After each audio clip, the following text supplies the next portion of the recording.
A few months ago, my wife Connie came up with an idea. Sonny, some of the ladies in our political support group think we should become volunteers for Senator Stickler's re-election campaign. We who? I asked. You and I, she replied. Oh, really? What's involved? Is anyone else signing up for this? I don't think anybody else is all that interested.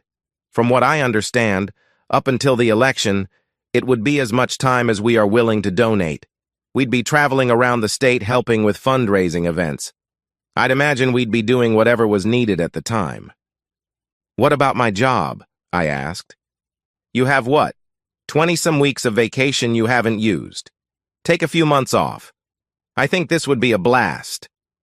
I had to hand it to her. This was totally out of character for us. We'd been married for 22 years and both kids were now in college. Having an empty nest was very different. Nothing we had ever done was this spontaneous. It did have a certain appeal about it. Get some more detailed information. If we're on the road, who pays for what? Things like that. Do we feed ourselves? Are we required to wear uniforms? Find out what you can, I asked. The information we received wasn't a showstopper. It was a little more out of pocket than I'd hoped, but we could afford it. Senator Stickler's name had been tossed around as a possible presidential contender in 8 or 12 years. Who knows? Maybe we'd get the chance to work on a presidential campaign, too. I started my job 2 years before Connie and I were married. One of the other hires who started the same day was Vanessa Bromley. She wasn't Bromley at the time. That's her married name. She's been divorced for about 10 years now. We were equals along the way until she took maternity leave. After that, I seemed to get promotions and spotlight jobs. She's been reporting to me for 4 years now. You could not ask for a more dedicated employee. Although nothing inappropriate has ever taken place, when we are alone, Vanessa refers to me as her next ex. She's made it very clear that I would have no choice in the matter if I ever came back on the market. Our employer does not have a non-fraternization policy. They don't want any legal exposure to something they really can't control. That's not to say that some haven't been sent packing after letting their personal relationships cloud their loyalty to the company. Connie doesn't fully trust Vanessa. What's that old saying? Keep your friends close and your enemies closer. That's Connie. We've had Vanessa over for many of our block parties. I think Connie is just gauging whether Vanessa and I act strangely. Since nothing had ever occurred, it's easy to act naturally. There's no travel in my job. Connie worked as a temp until she became pregnant, ever since she's been a stay-at-home mom. When the kids were in school, she volunteered at the school. Only recently did she try the temp job thing again, but she's woefully unqualified for today's workplace. So now she and her posse volunteer for whatever needs saving. Not once have I ever suspected Connie of a physical or emotional affair. We filled out the necessary paperwork and passed the background checks. He was not thrilled, but my boss agreed I could take the time off. Vanessa was named my temporary replacement. Hey, Next Ex, I get to be you for 10 weeks. Try not to fire my best employees. I've got a little more backbone than that last guy. You probably won't fit in when you get back. Listen to you. If you end up overwhelmed, just call. It's okay if I'm the only one that sees you crying. I may call you, if things get weird. I expect some of the guys to test my resolve. They are treading on thin ice if they do. I'm here for you, Vanessa. Gotta go. Talk to you soon. Thanks, Next Ex. Later. With little fanfare, Connie and I spent our first day as campaign volunteers. We were one of 3 older couples amongst a slew of college-aged men and women. On Wednesday, before that night's fundraising event, we were introduced to the senator. I'd seen him on television for the last 12 or so years, so meeting him in person didn't do much for me. Connie, however, was acting like a teeny bopper at a boy band concert. Henrik Stickler was full of himself. I suspect he fancied himself a ladies' man. The way he treated the male volunteers was quite dismissive. The ladies were kissed on the forehead, hugged and touched on the arms, back, neck, and cheeks. He was somewhat shorter than most at maybe 5'8" and easily above 200 pounds. He was not physically fit and was easily winded. Connie, watch yourself around Henrik. I don't like how he's all touchy-feely with the women. Geezer, Sonny. He's simply a very outgoing person. Get a grip, she replied. We filled our days making phone calls, posters, copies, coffee, and being goers. You certainly don't need to be in the upper 90% of the graduating class to do this stuff. We used all sorts of adhesives to make these displays. When we had a trophy or other heavy item to secure to the poster board, we'd use super glue. You have to be extra careful with that stuff, as you can easily glue your fingers together. I did it once, and it took 3 days before I could pry them apart. Even using the internet solutions to loosen the grip of the glue, I still lost several layers of skin when I finally got them separated. Those 2 fingers are still trying to heal and can be quite painful at times. Apparently, the glue prevents the skin from breathing, and you lose several layers of skin. Every few days, I was back at the office supplies store for another case of super glue, duct tape, paper glue, poster boards, and staples. Between the different types of glue and all of the other crap, the campaign was spending thousands. When you considered the lifespan of some of these things, which was a couple of hours during the fundraising dinners, the waste was staggering. Connie seems to be addicted to these smoothie drinks, so I head out 2 or 3 times a day to get her fix. What sounded like a fun way to spend a few months was turning into a mindless waste of time. I'm no more inclined to vote for Stickler than his opponent. Henrik was making the same speech every chance he got. I've got a plan. I'm going to stick to it, and I'm going to stick it to Washington. The trouble is, he's been there for 2 terms, and all he's done is pad his pockets. I doubt he's ever introduced a meaningful piece of legislation.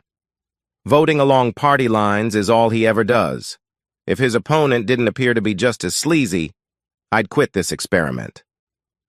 Our home life was taking a beating. The long hours and time spent driving meant intimacy was happening. Well, not at all. Connie kept updating her Facebook page with pictures from each fundraising event. Again and again, here I am with Senator Stickler. Every picture showed his hands somewhere on her.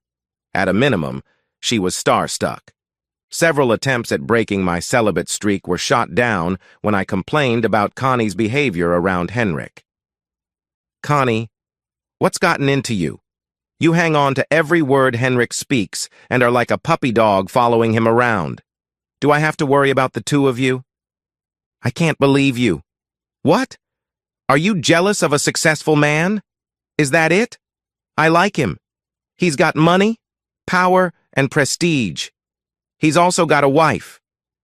And then she stomped away and slammed the bedroom door. I'd quit this campaign if Connie did too. That suggestion resulted in another shouting match. This election can't come soon enough. Stickler was leading in the polls, but not by more than the sampling margin of error, so it was still in doubt. With 2 weeks to go, it was all hands on deck. We were 3 hours from home and getting ready for tonight's fundraising dinner. Henrik had just entered the ballroom and was busy schmoozing. My hands were full of brochures to be handed out this evening. I had just returned from picking them up and had not seen Connie yet. You're Sonny Tenaces, right? I turned to find a man with a manila folder. That I am. How can I help you? My name is unimportant. Call me James. I'm an investigator for some people who have an interest in seeing Senator Stickler lose the election. I have some things to show you that might convince you to join our cause. I glanced around, not sure what to make of this guy. It didn't look like anyone was watching us. James continued, "Walk with me."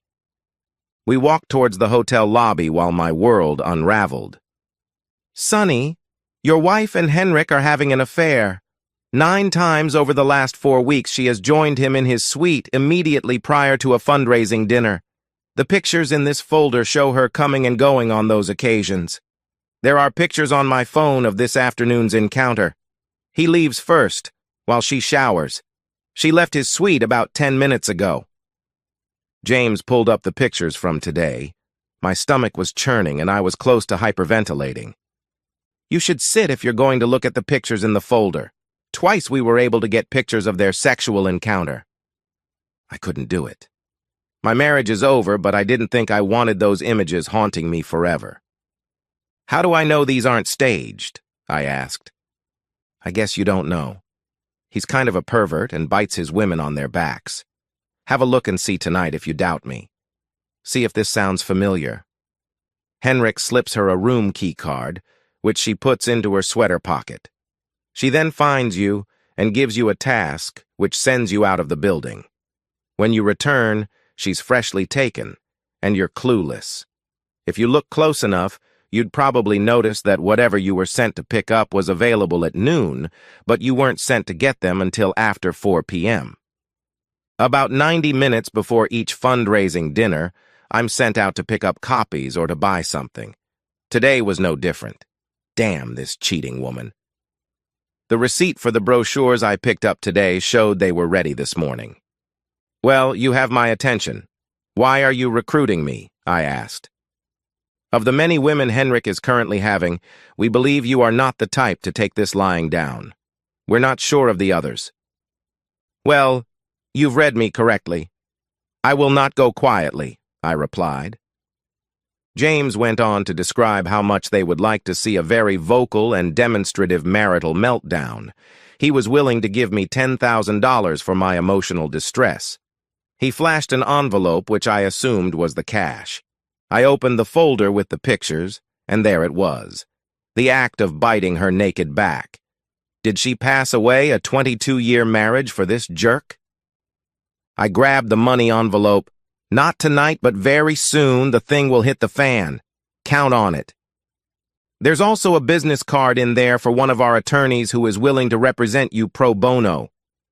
James smiled and patted me on the back as he left. I went out to my car and put the envelopes in the trunk. A quick count confirmed it was 10 grand. I put the attorney's card in my wallet. No longer was I interested in helping the campaign, so I didn't return to the ballroom until the event was breaking up. Why did this happen? I was sick. How could I have meant so little to her? Happily ever after wasn't meant to be. As I sat there fuming, I pulled the attorney's card out and called his office. Grant took my call, and it was a very productive chat.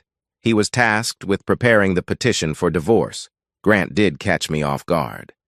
Sonny, if your revenge results in the police getting involved, don't say a thing. Get me involved immediately. Thanks for the advice, Grant. I haven't decided what to do, but I'm not prone to violence. Well, he is a powerful man, and once you anger him off, who knows how low the slime ball will sink. I spent the next 2 hours trying to come up with a suitable revenge. A million ideas were flooding my brain, but I had absolutely no idea how to pull off any of them. I wasn't going to have Connie served until after I took my pound of flesh from the pair. Where in the hell have you been? Don't you answer your phone anymore? I was worried sick that something happened to you. I wasn't feeling well. Guess I misplaced my phone. Ready to go? I replied. We still have to help clean up. I'm leaving. Are you coming with me or are you getting your own ride? I asked. Just go. I'll catch up with you later. On the road, the workers are put up in cheap motels. Crushed, I drove the 3 miles to my room. It gave me time to entertain my rage. Having warned the cheating woman, she's earned everything that was coming her way. I wanted revenge. Not just on Connie, but her scumbag lover. Hopefully, I could tank his chances for the election. The more pain I can inflict, the better. Connie got back to the motel over 2 hours later. She'd been drinking. I no longer cared. I showered and dressed first in the morning. We were headed home for 2 days before the next fundraising dinner. Connie was sleeping in her nightgown and panties. I pulled the covers back and yanked her panties down. She woke up quickly. What the hell are you doing? After the way you acted yesterday, you aren't getting any of that. I didn't want to be intimate with her. I wanted to see if there were any bite marks. My heart sank at the sight of several bite marks. We're done. I'm leaving for home in 15 minutes, with or without you, I replied. Connie skipped the shower and was yelling non-stop the entire 3-hour trip home. I really annoyed her off. It's so cute how you think I'm listening, I replied. I'd never heard such a profanity-laced tirade. Somehow I'm the problem here. If I thought I could get away with it, I'd open her door and kick her out at 70 miles per hour. Once home, I found our dog, Sausage, was lethargic, so I took him in to see the vet. Anything to get away from her at this point. As we were waiting in the examination room, I noticed a bottle of chloroform sitting on the counter. A sinister revenge plan seemed to appear out of thin air. I pocketed the bottle. After Sausage was given an antibiotic shot, I headed back home. Kissed that C-note goodbye. Although it was damn hard, I tried to act as normal as possible. It was 48 hours of cold shoulders and dining alone. I snuck off and got tested for STDs. I couldn't remember the last time we'd had intimacy. The 4-hour drive to my final fundraiser was quite chilly as hardly a word was spoken, except of course for the demands to stop so she could pee. It was tempting to just pull off the road and invite her to do a perk test. The silence was much better than listening to her whine about how I just didn't understand what a statesman stickler was. Every time I thought about my plan, I broke into a smile. Please try to act positive. Your attitude has been horrible recently. Got it. I think Henrik is messing up this campaign well enough without my help. It's only a matter of time until one of his groupies entertains him in front of everybody. God, you're pathetic. He's a gentleman and a leader. You're just jealous. Around 3 p.m., I gave Connie the smoothie she'd asked for a while ago. This one was spiked, more than a little, with a laxative. I'm looking for some bowel action in a few hours. Now the wait begins. I watched Henrik, and around 4 p.m. he gave Connie a hotel room key card. Exactly as the investigator indicated, she headed back to where our coats were draped. Like a creature of habit, she put the key card in the pocket of her sweater.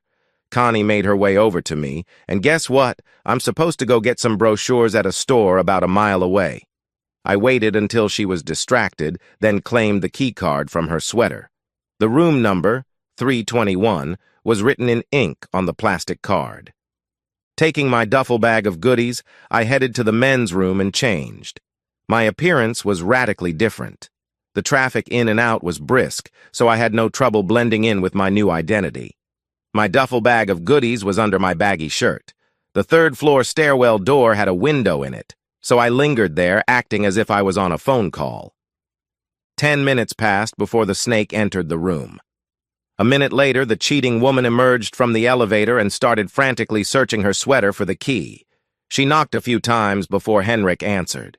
He jerked her arm hard, pulling her into the room. I gave them a minute to get their party started, then strolled towards their door. I paused long enough to hear the rutting. Wearing nitrile gloves, I slipped the key card in. The door light turned green, and I quietly entered the room. It was a suite, and I could see the action happening in the bedroom. He had only taken his shoes and pants off. It looked odd to see a guy in black socks between a woman's legs. Connie was in her birthday suit. It was a sight I wasn't prepared to watch. That wasn't my wife, that was some crack-cheating woman. Why would she throw away a 22-year marriage for this? Don't know. Don't care. She did, and it's a done deal. With a rag soaked in chloroform, I wrapped my left arm around Henrik's neck and used my right hand to cover his mouth and nose with the rag. The struggle was minimal, although he did get a hard elbow shot into my ribs. Connie, with her head buried in the pillow, really didn't pick up on the commotion. No, don't slow down. More. Henrik collapsed to the floor. I did the same left arm right hand maneuver with Connie. She slumped onto the bed. Moving unconscious people around is not as easy as I was hoping. I definitely need to start working out. First things first, I completely stripped Henrik and pulled him up onto the bed. I shoved Connie to the edge of the bed. She fell off, oops. Grabbing an unused washcloth from the bathroom, I dried both Henrik's and Connie's private parts. I also wiped Connie's face clean of her makeup. Opening one of the large bottles of super glue, I proceeded to glue Connie's private parts together, not completely, so she'd be peeing like a showerhead. Coating Henrik's private parts completely, with extra on his tip, I stretch-pulled it underneath his testicles and glued it near his back. It's amazing how far you can stretch that. I made sure to pinch the penis opening closed. Losing several layers of skin here is going to sting. My plan was to push his cheeks together to pin his penis in place. That wasn't going to work, so I simply pressed firmly until his penis was stuck in place. That was a lot easier than I thought it would be. My ribs hurt, so I stuck the tip of the glue bottle in the bastard's hole and gave it a squirt. Thinking about the laxative, I glued Henrik's upper lip to his nostrils. He'd have to breathe through his mouth and he wouldn't be able to shut it. After centering Henrik on his back, in the middle of the bed, I maneuvered Connie up onto the bed and spun her around into the 69 position. With a few adjustments, I positioned Connie's back to point at Henrik's mouth. There were a few inches separating them. I applied glue to both sides of Henrik's face and Connie's inner thighs. After a minute of pressure, they were stuck together. Lifting Connie's head up, I applied a nice coat of glue to her nips and pressed her back down into Henrik's chest. Losing several layers of skin on those nips will hurt like hell for who knows how long. She was stuck to his belly now. Applying glue to Connie's cheeks and Henrik's inner thighs, I secured his legs to her face. I glued a Vote Stickler bumper sticker in Connie's hair. That looked so good, I put one in Henrik's hair too. I stared at her bite mark-covered back. Why? What the hell did I do to deserve this? Standing back, I admired my work. I had the better part of half a bottle of glue left, so I coated their palms and fingers with glue. Thinking back to the times I'd actually performed mutual oral pleasuring, I glued their hands behind their partner's knees. As I was loading up all of their clothes into one of those hotel laundry plastic bags, I found Connie's cell phone. I slid it under Henrik, along with the contents of his pants. I hustled as I heard some soft groans coming from the bed. Opening the deadbolt to prevent the room door from closing, I left the room taking all of their clothing and found my way to the loading dock. Across the dock were the dumpsters for the pizza place, and I could see the garbage truck heading towards them. I tossed the sack of clothes and my supplies into the dumpster that was about to be emptied. Watching the garbage truck take the damning evidence away was an unexpected bonus. As I was returning to the men's room, I passed by a wolf pack of reporters and cameramen. "Naked politician, room 321, the door is open." A mad scramble ensued, with most opting to sprint up the stairs. I found my way to the men's room and removed the clandestine outfit I'd worn. Stepping out, I headed out of the hotel and left the clothes near the homeless guys. They were snatched up quickly. My story would be that I found them discarded in the bathroom and was thinking of the less fortunate. I sent Connie a text message asking where she was. A few minutes later, I called her number intending to leave a voicemail. A man answered, "Hello? Is Connie there?"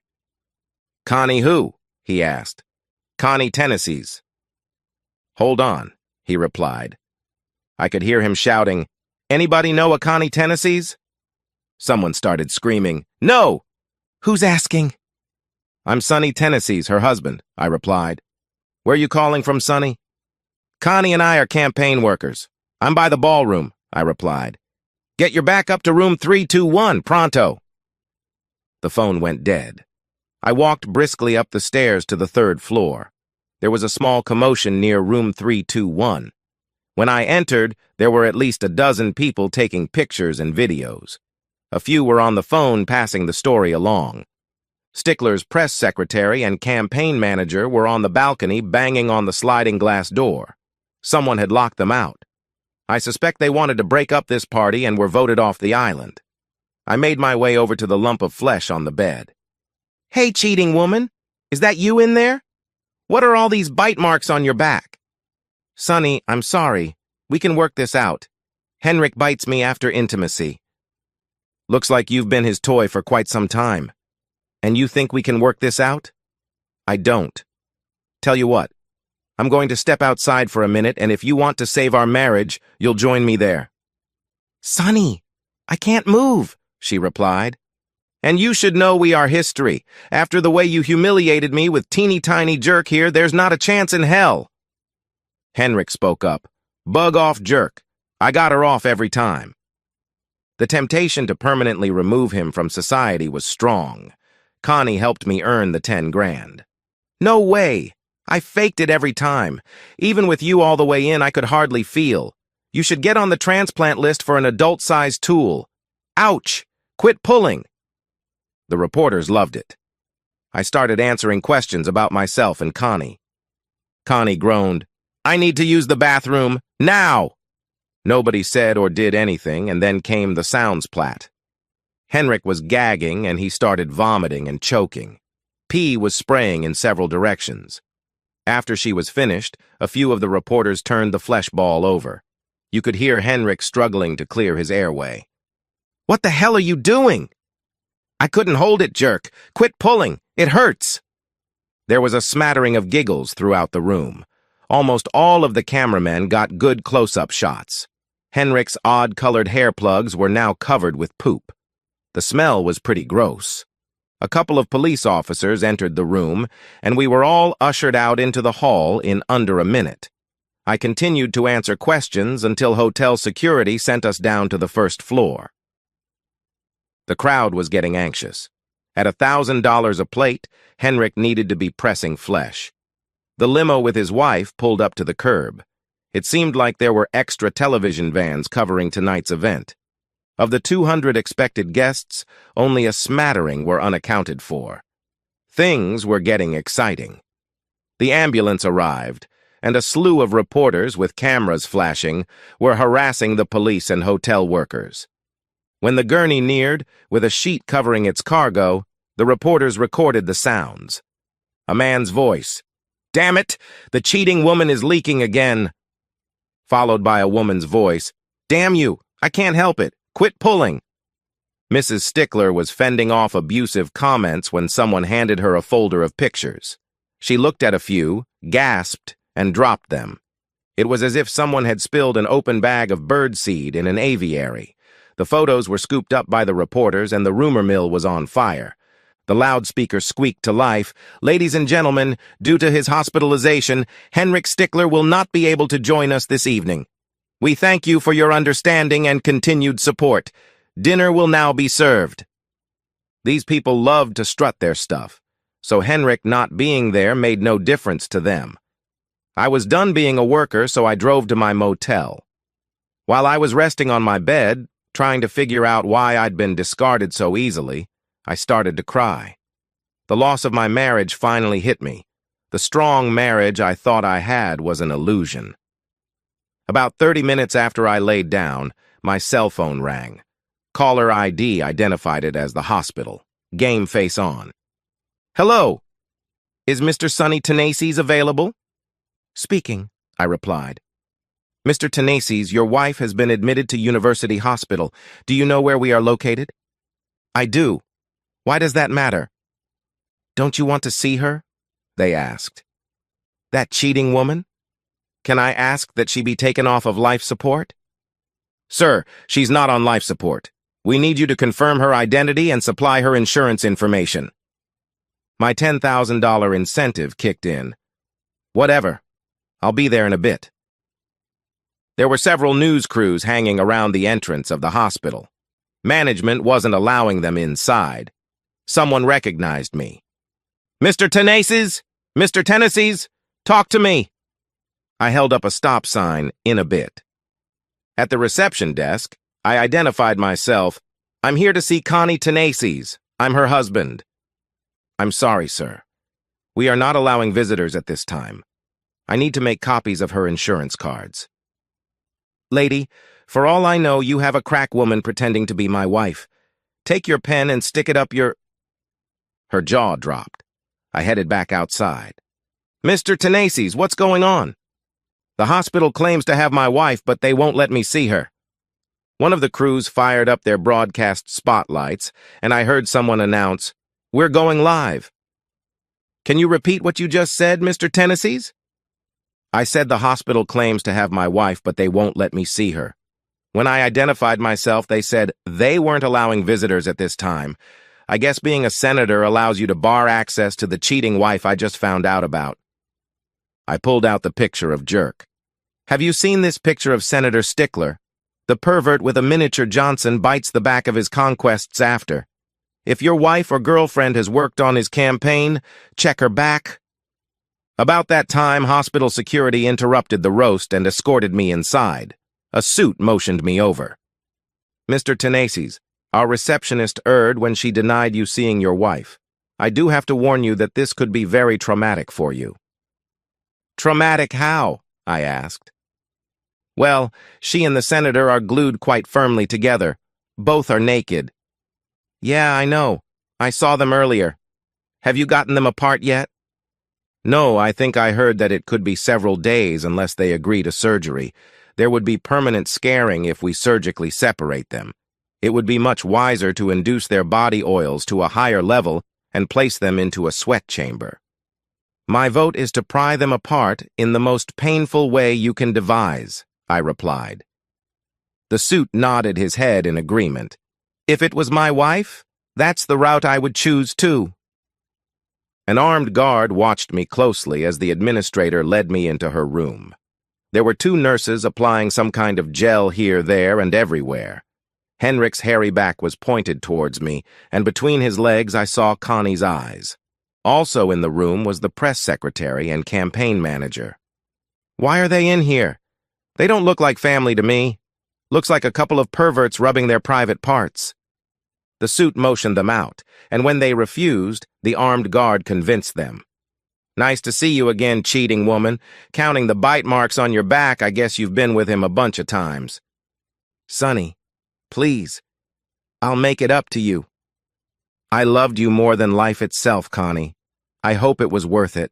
Some 2-minute sessions from this tiny jerk for a 22-year marriage. The math doesn't work for me. I'm leaving and I will be filing for divorce. Sonny, don't go. I need you, she replied. I turned towards the suit. That's her. I'll give the front desk my insurance information. After dealing with the admissions lady, I headed out to chat with the reporters again. The senator had his goons in the room. I guess I'm not used to Washington-style orgies. I hope his press secretary and campaign manager's wives are the understanding type. The suit had followed me out and quickly jumped in. They should have never been allowed to be in that room. Nothing inappropriate was going on. After a few more questions, the interview was interrupted by a police officer. Sonny Tenaces, you have the right to remain silent. Refusing to answer any questions angers them. I made my one call to Grant. He told me to answer everything with nothing, which I successfully accomplished. 10 minutes after he arrived, I was headed to my motel room. I gathered our stuff and checked out. I called Grant and told him to start the divorce. He told me his process server would wait until Connie had her own room. My 4-hour drive was interrupted by a call from Vanessa. Hey, NextX. I just saw your 15 minutes of fame on the breaking news segment. You want to talk? Yeah, I do. If I dwell on my life, I might zone out and drive off the road. How's the job? I'm awesome. We've been trying to figure out how to let you down gently. Chuckling. You are so full of it. Speaking of which, did you see the little clip of her making a mess of things with him? Yeah, they're playing that clip over and over. It really is kind of funny. Without any private parts showing, they are willing to show the ball of flesh in the middle of the bed. The insinuation is there, but it's PG rated. Her quote about the transplant is hilarious. They've played that a bunch of times, too. How do I recover from this? I asked. You don't. You sweep me off of my feet and I live happily ever after. I'll do my best to drag your back along for the ride. You can't imagine how tempting that sounds. I need it to sound more than tempting. When are you thinking you'll be back in town? Easily after midnight, I replied. Well, there's a 2 a.m. flight to Vegas. I'd meet you at the airport. I paused for a moment. See you there. Yes. You are so going to enjoy the next couple of days? We talked for an hour until she said she needed to get packed and to the airport. I could make my calls just as easily from Las Vegas. Whatever I needed to sign would have to wait a few days. While waiting for Vanessa at the airport, I found the picture of the fleshball on the internet and copied it to Connie's Facebook page. Here I am with Senator Stickler. I'd never seen Vanessa dressed so provocatively. She never shows cleavage at work, and now you could drop a golf ball clear through the opening. Since you're staring, I assume you like? Yeah, it has possibilities. That's a nice flimsy little skirt you've worn too, I replied. I'm not used to that much cold air flirting with my cheeks. I'll do my best to keep them warm. Patience, my dear. Did you find us a place to stay? I asked. You underestimate me. I've got an Uber ride lined up and a VIP check-in at the hotel. Start counting. Your new love life starts in under 3 hours. On the flight, Vanessa used her sweater as a blanket to cover us during the flight. The door of our hotel room closed as Vanessa launched herself into my arms. Our lips and tongues started getting to know each other. Vanessa, I've been tested but don't know the results yet. I don't carry condoms. I'm on the pill, and if I catch what you've got, then we'll get treated together. On the bed, now. That's how the next 36 hours went. We parted ways at the airport with plans to get together for dinner. I hadn't turned my phone on the entire time I'd been gone. There were several calls and texts from 2 very concerned children. It was late, but I called both. They had a right to be annoyed at me for being out of touch. Once we got past that little hurdle, I told them what I knew about their mother's adultery and current situation. Many of my and our friends had also left messages attempting to cheer me up and offer support. The strangest call was from a woman who identified herself as a campaign worker. I'm pretty good with names and thought this was one of the co-eds. I called her back in the morning. Hello, she answered. Hi, this is Sunny Tenaces. You left me a message. Thanks for getting back to me. I have a problem and was wondering if you could point me in the right direction. Fire away. Don't know if I can help, but I'll try, I replied. My boyfriend and I have been working alongside you and Connie. I noticed that he has bite marks on his back. I want to put the senator. Can you help me? Stickler rants and raves about religious righteousness. Those folks have little sympathy for alternate lifestyles. This would sink him permanently. I pulled out the card I had for the attorney. Call this guy and tell him you want to talk with James. Hint to James that you could certainly use a little financial help. Thank you, Sonny, she replied. The news conference and immediate fallout were a blast to watch. Stickler's 2 percentage point lead in the polls was now a 5-point deficit with a week to the elections. His opponent's latest ads were brutal. Someone wants to stick it to Washington. But with his little twig of a stick, Washington might not feel it. On Monday night, it was the hospital calling Sonny. I'm in my own room now. Can you drop by and talk to me? I don't want a divorce. What should I tell her? Should I invite the kids along?